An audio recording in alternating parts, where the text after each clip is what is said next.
안녕하십니까, 동민입니다. 오늘은 KF-21에 대해서 이야기를 좀 해보려고 합니다. KF-21은 원래 우리 노후 전투기라고 불리는 F4 팬텀, F5, F5 제공호 노후 전투기를 이제 대체한다. 그거를 국산 전투기로 대체하겠다라는 사업으로 처음 시작됐죠. 원래 120대를 지금 도입한다는 목표로 시험 비행을 하고 있는데, 현재는 한 2028년도까지 40대를 이제 공군에 실전 배치한다, 이런 계획으로 좀 알려져 있고요. 이제 블록 2에 가서는 2029년부터 2032년까지 이렇게 양산돼서 80대가 배치돼서 총 120대, 이렇게 지금 계획이 되어 있습니다. 그리고 아시겠지만 인도네시아하고 지금 개발 분담금을 지금 나눠서 해서 진행하기로 했었는데, 문제가 지금 계속 꼬이고 있죠. 그래서 지금 정확히 모르겠습니다. 1조 이상이 지금 미납돼 있어서 우리 국민들, 특히 밀떡, 항덕들한테 굉장한 원망을 사고 있죠. 최근에 아덱스에서 6호기, 복자형 6호기가 지금 공개됐었는데, 실제로 많은 분들이 직접 보시고 미국 F-22 전투기 랩터, 미니 랩터, 베이비 랩터 같다는 그런 평가를 많이 받고 있을 정도로 형상은 스텔스기를 표방하고 있습니다. 스텔스기 형태이기 때문에 블록 2나 그 이후 버전에서 스텔스기가 될 수 있을 거라고 예측은 하고 있습니다만, 기본적으로 제작사나 우리 군에서는 스텔스 계획은 아직 없다. 스텔스 계획을 염두에 두고 만든 디자인은 아니다. 이런 형태로 선을 좀 긋고 있는 모습입니다. 제가 분석했을 때는 이런 내용이 스텔스 전투기를 개발하지 않겠다는 선언적인 발언이 아니라, 스텔스기를 염두에 뒀기 때문에 스텔스 형상을 한 것이고요. 당연히 이후에 스텔스기로 그러니까 KF-21을 베이스로 스텔스기가 개발될 수도 있고요. 이걸 개조해서 스텔스기로 될 수 있지만, 현재 모델은 모양은 스텔스지만 스텔스기를 계획하지 않고 있다라는 중의적인 표현인 것 같습니다.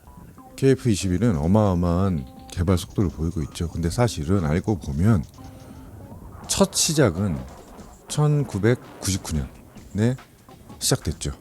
그때가 이제 김대중 대통령 집권 당시죠.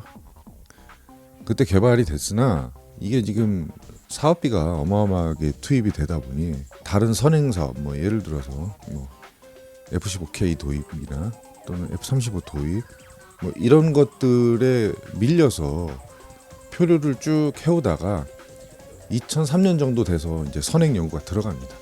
계획만 있었다가 이제 실질적으로 이것들을 어떻게 개발해야 되겠다는 체계 연구 형태가 되는 거죠. 이 체계 연구도 2003년에 시작했는데, 탐색 개발이라고 해서 이제 체계 개발이 어떤 식으로 되겠다라는 어떤 구상이 끝난 게 2009년에 와서야 탐색 개발. 실제로 이런 형태로 개발을 해야 되겠다라고 들어오기 시작한 게 2009년이고요. 지금 알고 계신 KF-21 형상뿐만 아니라 무슨 델타 형태의 KF-21에 그때 이제 KFX라고 그랬죠. 네. 그런 형태로 여러 이제 후보군을 두고 첫 이제 형상이 나타난 게 2014년에 나타나게 됐고요. 최종적으로 지금 형태가 나타난 것 2015년입니다. 이게 몇 년입니까? 형태가 이제 갖춰진 이후부터 속도가 이제 붙은 거죠.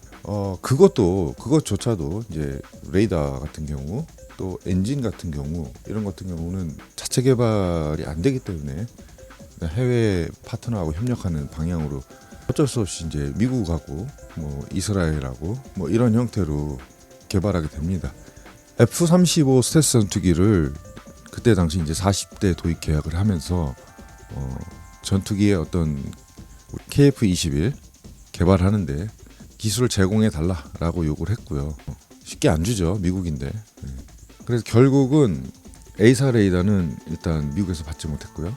EOTGP라는 그런 장비도 미국에서 받지 못했습니다.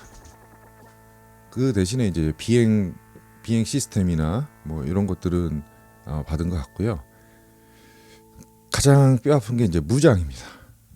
20mm 발칸포가 지금 들어가고요.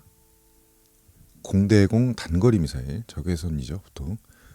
그다음에 중장거리 공대공 미사일 이렇게 들어가고 있는데 미국에서 이런 걸 개발이 성공하지 않길 바라는 마음에서인지 몰라도 제공이 안 됐습니다. 왜냐면 뭐 미국의 편을 드는 건 아니지만 기본적으로 전투기를 파는 게 아니고 미사일을 팔게 되면 단거리 공대공은 조금 다른 내용이지만 중거리 예를 들어서 레이더랑 연계돼서 날아가는 그런 형태의 미사일이라면 화력 통제 FCS 통제 시스템을 같이 팔아야 돼요. 이 시스템을 KF-21에 얹으려면 커스터마이징 하려면 소스를 오픈하거나 소스를 알려줘야 되는 거죠.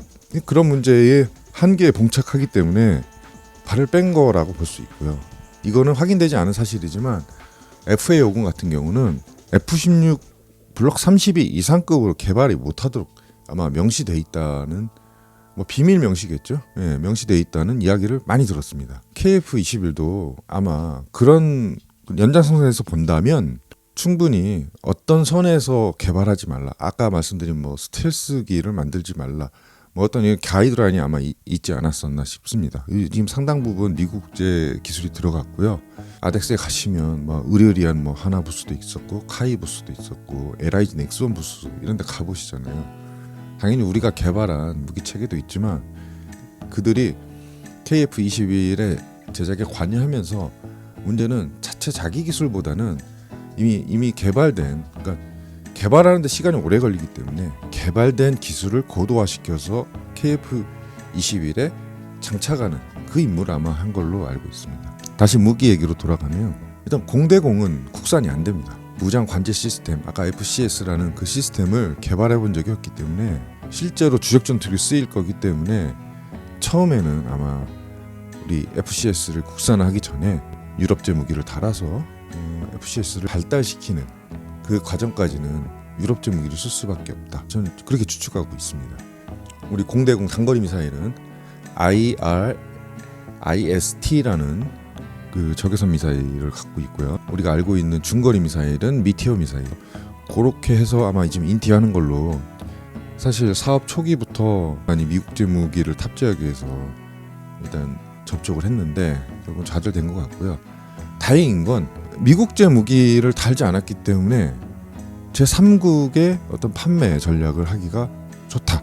뭐 그런 점에서는 오히려 유럽제 무기가 낫다라고 하고 그다음에 궁극적으로는 국산 무기를 달았을 때 우리가 거의 제약을 받지 않고 우리가 원하는 나라에 KF-21을 공급할 수 있다. 이런 장점도 생겨난 거죠. 공대지는요 이미 개발이 상당한 수준으로 진척되어 있는 상태예요.